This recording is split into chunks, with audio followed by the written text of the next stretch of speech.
Hello viewers, welcome to Mukherjee study centre. আজকের ছোট্ট একটি ট্রান্সলেশন, গরু সবুজ সবুজ ঘাস খায়।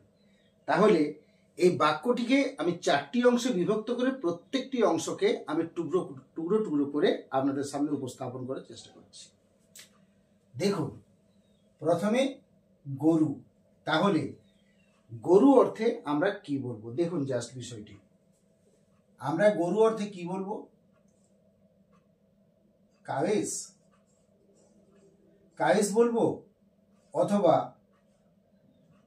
কাউ বলবো, অথবা দি কাউ বলবো, অথবা দি কাউয়েস বলবো। দেখুন, তাহলে গরু, প্রথমে যে বাক্যটি শুরু করবো, গরু সবুজ সবুজ ঘাস খায়।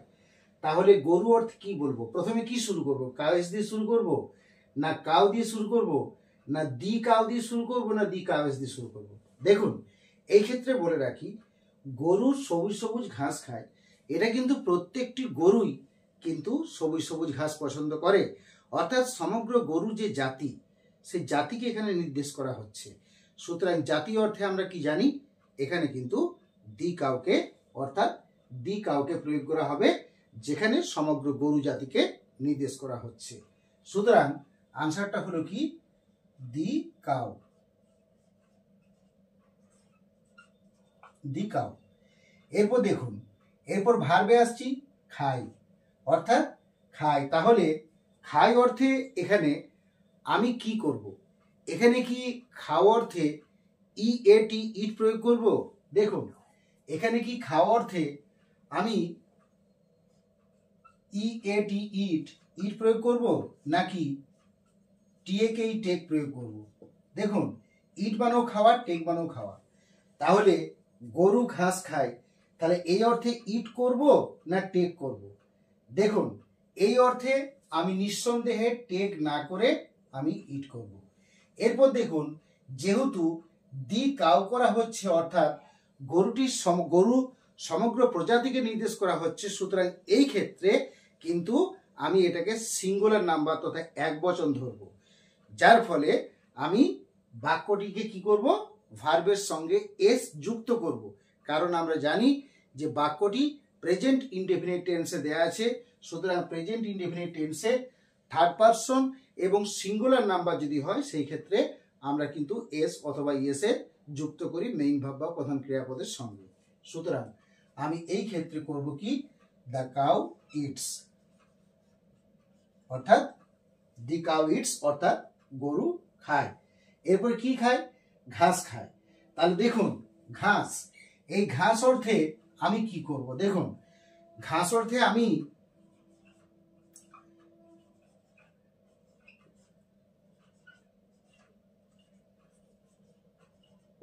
দেখুন গ্রাস আর গ্রাসেস। তাহলে GRASS গ্রাস করব, নাকি GRASSES গ্রাসেস করব? আমরা জানি গ্রাসটা হলো সিঙ্গুলার এবং গ্রাসেস হলো প্লুরাল। তাহলে যেহেতু গরু কি কখনো একটা ঘাস খেতে পারে? ঘাস খায়, অর্থাৎ প্রচুর পরিমাণ ঘাস খায়। সুতরাং এই অর্থে আমি কি করব? গ্রাসেস করব। The cow it's grasses. তাহলে দেখুন, সরি, এখানে দেখুন গ্রাসেস বলা হয়েছে, কিন্তু এখানে একটা বিশেষ ব্যাপার রয়ে গেছে। তার আগে আমি ভাবটা দেখানোর আগে দেখিয়ে দিই। এই যে দেখুন, সবুজ সবুজ। তাহলে সবুজ সবুজ অর্থাৎ একটা শব্দেরই কিন্তু আবার তার উপর, শব্দটার উপর, সবুজের উপর জোর দেওয়ার জন্য দুটো সবুজ শব্দের ব্যবহার করা হয়েছে। সুতরাং আমি সবুজ সবুজ অর্থে কি লিখতে পারি? আমি কি লিখবো?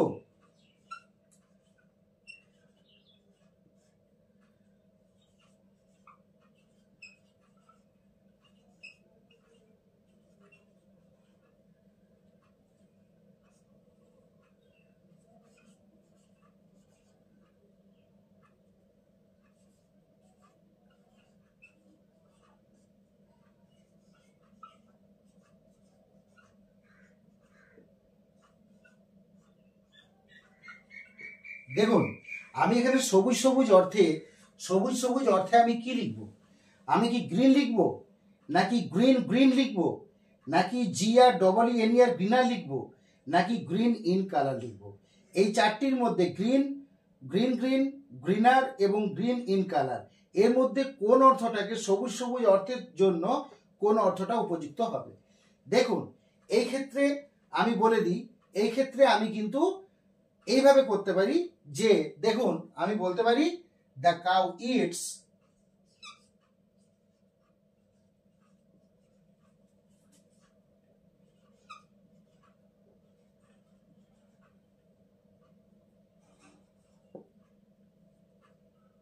সরি এখানে কিন্তু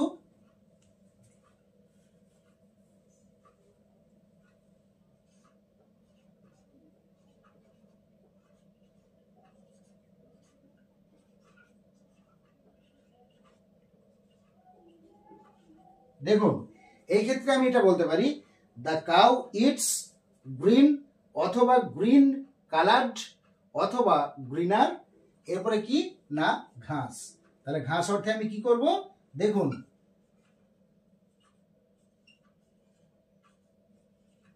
দেখুন তাহলে কি হলো the cow it's green oblique green coloured oblique greener grasses. অর্থাৎ আমি এখানে এটাই বলতে চেয়েছি, আমি যদি গ্রিন বলি তাহলেও সবুজ সবুজ হবে, যদি গ্রিন কালার্ড বলি তাহলেও সবুজ সবুজ হবে, আর যদি আমি গ্রিনার বলি তাহলেও কিন্তু সবুজ সবুজ অর্থটা প্রকাশ পেয়ে যাবে।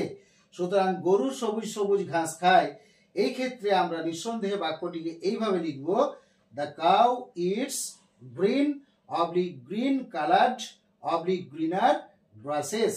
এইভাবে কিন্তু বাক্যটি আমরা অতি সহজে তৈরি করতে পারি। যাই হোক, ক্লাসটি আজকে আমি এখানে শেষ করলাম। ক্লাসটি কেমন লাগলো অবশ্যই কমেন্টের মাধ্যমে জানাবেন। যদি ভালো লাগে তাহলে লাইক, সাবস্ক্রাইব এবং শেয়ার অতি অবশ্যই করবেন। So finally thanks to everybody for watching my video. Thank you.